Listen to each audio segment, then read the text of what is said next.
نحمده ونصلي على رسوله الكريم قال النبي صلى الله عليه وسلم حجبت النار بالشهوات وحجبت الجنة بالمكاره او كما قال رسول الله صلی اللہ علیہ وسلم۔ حضرت ابو ہریرہ رضی اللہ تعالی عنہ سے مروی ہے کہ آپ صلی اللہ علیہ وسلم نے فرمایا کہ اللہ رب العزت نے جہنم کو خواہشات کے ساتھ ڈھانپ دیا ہے اور جنت کو ناپسندیدہ اور پرمشقت چیزوں کے ساتھ ڈھانپ دیا ہے۔ جنت اور جہنم جو ہے یہ پردے کے عالم میں ہیں کہ اگر یہ دونوں چیزیں ظاہر ہوتی، اگر یہ پتہ ہوتا کہ جہنم جو ہے اس کے اندر بہت تکلیف دہ آگ اللہ رب العزت نے جلا رکھی ہے، جس کے بارے میں قرآن مجید میں اللہ رب العزت نے فرمایا کہ وقودها الناس والحجارہ، کہ جہنم کی جو آگ ہے وہ ایسی آگ ہے کہ جس کا ایندھن جو ہے یہ انسان اور پتھر ہوں گے۔ اب اگر جنت بھی سامنے ہوتی، جہنم بھی سامنے ہوتی، جہنم کی تکالیف بھی سامنے ہوتی، وہ دہکتی ہوئی آگ بھی سامنے ہوتی، اور جنت کی وہ نعمتیں بھی سامنے ہوتی، اور پھر اللہ رب العزت لوگوں کو کہتا کہ ان دونوں میں سے جس چیز کو پسند کرنا چاہتے ہو پسند کر لو، تو یہ ایک امتحان نہ ہوتا۔ امتحان اسی کے اندر ہے کہ ان دونوں کو پردے میں رکھ کے اللہ رب العزت نے لوگوں کو یہ حکم دیا ہے کہ جو اپنی نفسانی خواہشات کے مطابق عمل کرے گا،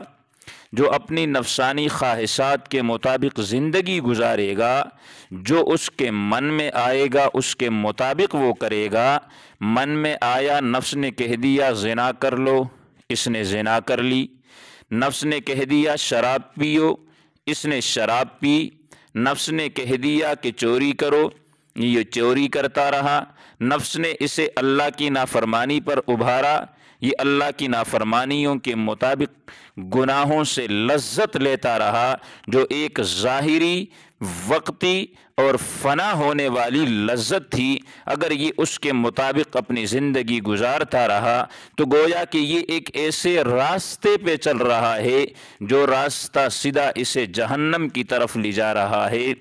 اور دوسری طرف جو جنت کا راستہ ہے، یعنی جنت کو اللہ نے مشقتوں کے ساتھ ڈھانپ لیا ہے۔ اب مشقتوں کے ساتھ ڈھانپنے کا مطلب کیا ہے؟ اب اسی وقت کو آپ دیکھ لیں، سردیاں ہیں، فجر کی نماز کے لیے اٹھنا، گرم بستر چھوڑنا،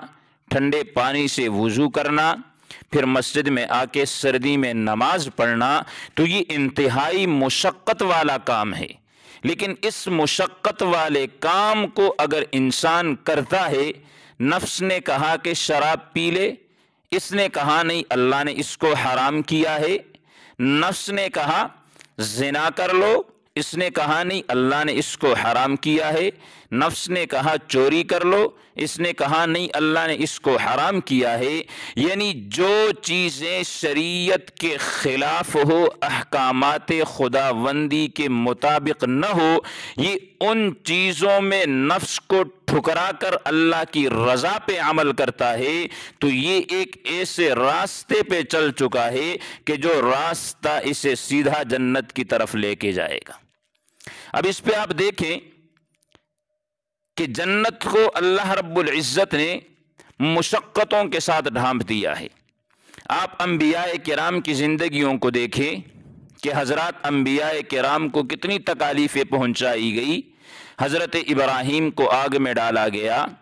حضرت موسیٰ علیہ السلام کی قوم نے ان کے سامنے بغاوت کی کہ ہم عمالقہ کے ساتھ جہاد نہیں کریں گے۔ حضرت عیسیٰ علیہ السلام کو تکالیفیں پہنچائی گئی۔ جناب محمد الرسول اللہ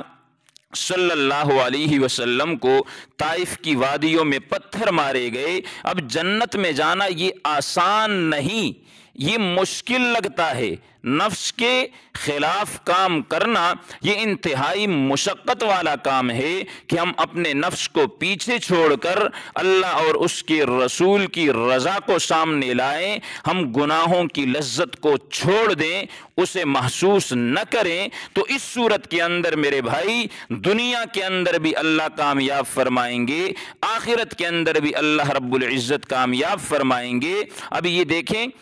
گناہوں کو چھوڑنا، ایک آدمی اگر مسلسل گناہ کرتا ہے،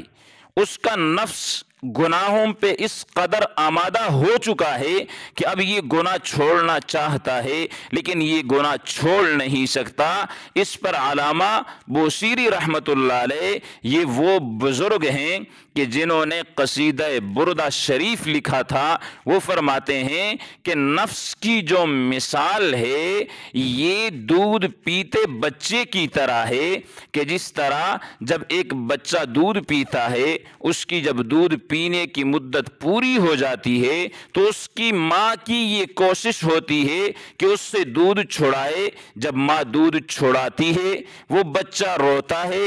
بلکتا ہے، ماں اس کی اس تکلیف کو برداشت کر لیتی ہے۔ ماں کو پتہ ہوتا ہے کہ اگر آج اس کا دودھ نہ چھڑایا تو یہ کب تک ماں کا دودھ پیتا رہے گا۔ یہ وقتی تکلیف ماں برداشت کر کے اس سے وہ دودھ چھڑا لیتی ہے، لیکن اس بچے کا مستقل جو ہے، اس کا مستقبل جو ہے وہ سنور جاتا ہے، وہ بن جاتا ہے۔ اسی طرح جو لوگ اپنے نفس کے پجاری بنے ہیں، وہ ہر بات میں نفس کے پیچھے چلتے ہیں، نفس کے نقش قدم پہ چلتے ہیں، تو انہیں یہ چاہیے کہ وہ مشکل کو برداشت کر لیں۔ نفس کہتا ہے شراب پیو، یہ پیچھے ہٹ جائے، مشکل لگے گا۔ نفس کہتا ہے کہ بد نگاہی کرو، بد نظری کرو، یہ چھوڑنے کی کوشش کرے، وقتی طور پہ مشکل لگے گا، لیکن ایک وقت ایسا آئے گا کہ جب یہ نفس کو ٹھکرائے گا اور ایسے نفس کو اپنائے گا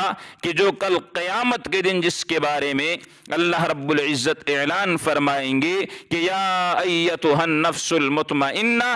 ارجعی الی ربک راضیۃ مرضیہ، کہ اے نفس مطمئنہ آج تو اپنے اس بدن کی طرف چلا جا، اس کے اندر داخل ہو جا۔ اللہ رب العزت نے تجھے جنت کا سرٹیفکیٹ دے دیا ہے، اللہ کی ذات تجھ سے راضی ہو گئی ہے، لیکن یہ سرٹیفکیٹ لینے کے لیے،